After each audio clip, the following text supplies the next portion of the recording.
Hi, welcome back.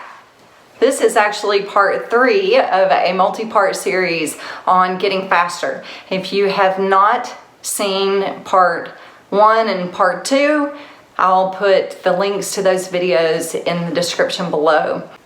If you have not determined your A goal for the season and you have not communicated with me your 5 action steps that will help you get to that goal, then do that first. That's your first thing. If one of your goals is to become faster, then you'll want to watch this series. If you haven't watched part 1 and part 2, then those links will be in the description below. Be sure you watch those first. So this time I want to talk to you about how to get faster by doing hill repeats. Hill repeats are by far my most favorite kind of workout. I love hill repeats. I really love hill repeats. My first Ironman was in Lake Tahoe in 2013, and the bike was exceptionally hilly. And I unfortunately did not appreciate hill training at the time and did not train enough on hills. I was still able to finish it, but it was extremely difficult. My second Ironman was in Chattanooga in 2015, and I knew that run was pretty hilly. The first, it's a 2-loop 13.1 mile run, and the first 8 miles of that loop are mostly flat, but the last 5 miles of that loop, and you run it twice, so that's 10 miles, are really hilly. So for that entire training cycle, I trained a lot on hills and I grew to just love them. Let me just say here that running a hilly route is not the same as what I'm going to talk about today, which is hill repeats. Running a hilly route is excellent. I highly recommend, if you have the opportunity and ability to run hills regularly, that you should do that by all means. Running hills will make you strong. But what I'm going to talk about today are a systematic workout of hill repeats. If you've watched the other videos, and you should have, because that was part of the instruction, then you'll know what I'm about to say. At least you should know what I'm about to say. You should not do hill repeats or any type of specific workout like this unless you have a consistent base of solid training, and that's 4 to 6, maybe even 8 weeks of very consistent training before you add in this type of workout. Now, you can run a hilly route, but again, that's not what I'm talking about. Before you start the workout, you want to make sure that you're very well warmed up. You want to find a hill that would allow you to run up for the length of time that you'll need for the workout. I'm going to give you 2 separate examples. How steep that hill is really determines on the strength of your booty and your legs. It's less about your heart and your lungs than it is the strength of your gluteal muscles and your leg muscles. To really get the goodness out of this workout, you'll want to pick a hill that is steep enough to be challenging, but flat enough that you'll actually be able to run and give good effort. The first workout that I'm going to talk to you about is a little game I like to play that is called How Far Can I Go? So I go and get really warmed up. I find a decent hill, again, steep enough to be challenging, flat enough that I'm actually able to run up at a solid effort, and I set my period of time that I'm going to run. It may be a minute or it may be 30 seconds, just depending on how steep the hill is and where I'm at in my training, but I'll set that length of time. Let's just say it's a minute. I'll run up the hill for a minute, see where I'm at, and then I will jog or walk back down the hill. It'll take me about a minute, maybe as long as a minute and a half, depending on how steep and challenging that hill is. And then I do it again, and I try to get further than I did before.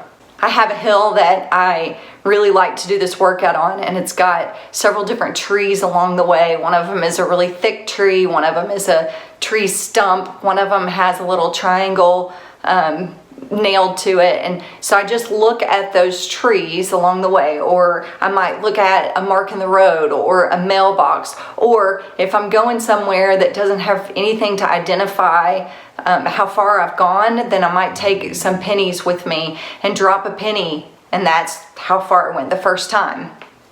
When I go to do that workout, I will do that process of going up as far as I can go and then going up a little further and a little further and a little further until I can't beat my last distance. And then I cut my time in half and I do that process all over again.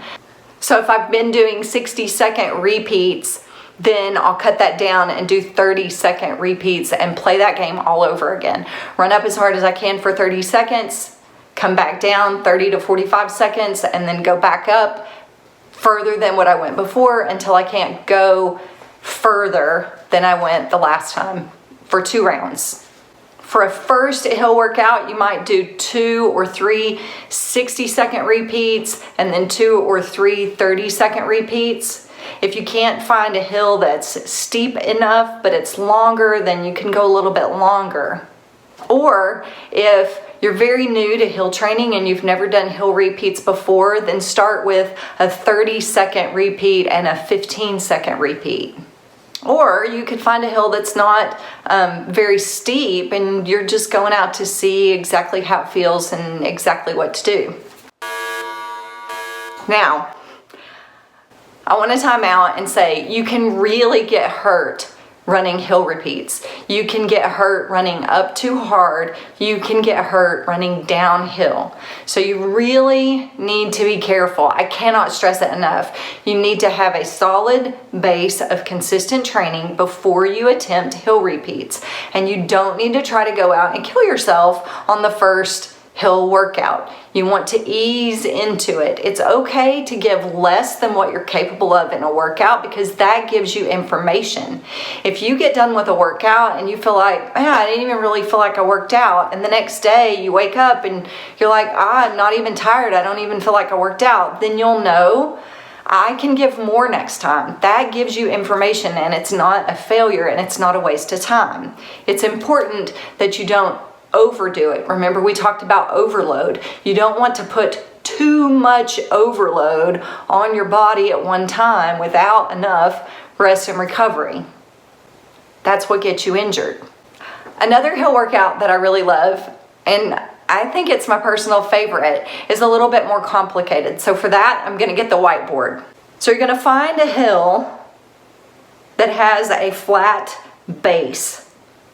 You're going to get really warmed up. You're going to run 30 seconds to 1 minute out and back on a flat at the same effort that you would be giving on a hill, so faster than you would normally be running. You're going to run 4 to 6 times 30 seconds or 1 minute uphill, same time that you did for the out and back. And then you're going to jog down every time for recovery. After that last repeat, you're going to run 30 seconds to 1 minute out and back on that flat road again at the same effort that you just gave on the hill. Then you're going to take a full 3-minute recovery walk break. Once that walk break is over, you're going to do the same thing but cut the times in half. So 15 or 30 seconds out and back on a flat, 4 to 6 times, 15 to 30 seconds up the hill, jog down, followed by another 15 to 30 second out and back on the flat at that same hard effort. After that last out and back, you're going to have a good 8 to 10 minutes of jogging recovery and a full 2-minute walk break afterwards.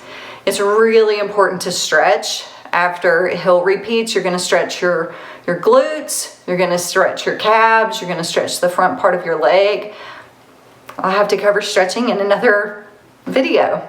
I really like this particular workout because it gives you kind of an immediate comparison, because you've just run really hard on a flat and then you've put all this effort into running up a hill, but then you get on a flat, you feel like you're flying. It feels amazing to be able to run hard on a flat right after running those hill repeats. Now, obviously you're fatigued and you're stretched, but it really does feel good. And if you're wearing some type of watch that will allow you to time those repeats, which you're gonna have to wear a watch because that's gonna tell you how much time, but you'll be able to know if you're going faster by how far you get in that length of time. Now, if you're not used to running on hills, then there are some techniques that you'll need to use to be able to run well up a hill. You'll want to have your shoulders down together and back. You'll want to have your elbows by your side.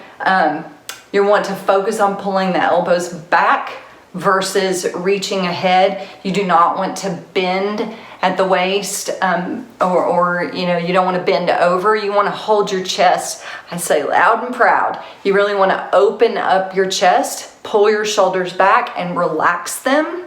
You really want to be relaxed in your shoulders and your arm. You don't want to have your shoulders up by your ears, right? You just want to have them relaxed and down. You want to take shorter steps, and depending on how steep your hill is, you might have to get up on your toes to run up that hill. And you don't want to look down. You really want to look ahead. Depending on how steep the hill is, you may or may not be looking up to the top of that hill. You may have to focus on a spot in the road and just keep moving your focus up that hill. It just depends on how steep that hill is for you. Again, it's a very, very, very important that you have a consistent base before you try to take on hill repeats, and it's very important that you don't bite off more than you can chew for hill workouts, especially because you can get hurt pretty quickly running up or running down the hill, and then you're not going to be able to train. And if there's one thing that can make you slower, it's not training at all. Next time, I'm going to talk about some strength workouts that can help you get faster. But until then, make it a great day.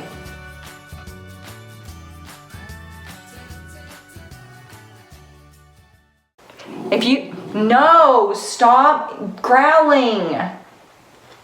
No. That's my dog trying to protect us. Really? There's not even anything out there. It's like there's nothing. It's like the wind is blowing and that's it. Okay, stop.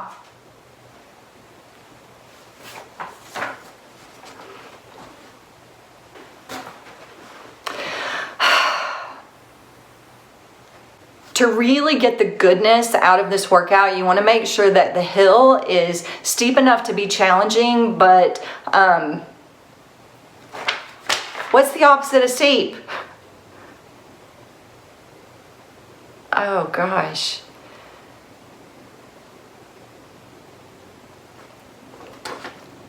Now, I will do that process of running up as far as I can and then running up further and further and further until I can't stop growling.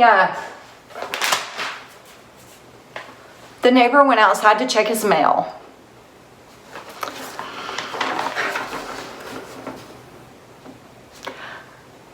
So if I've been doing 60-minute repeats. So if I've been doing 1 minute repeats, who don't?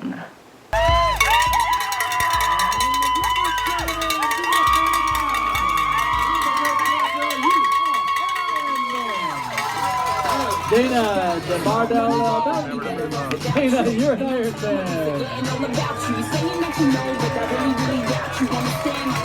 Man.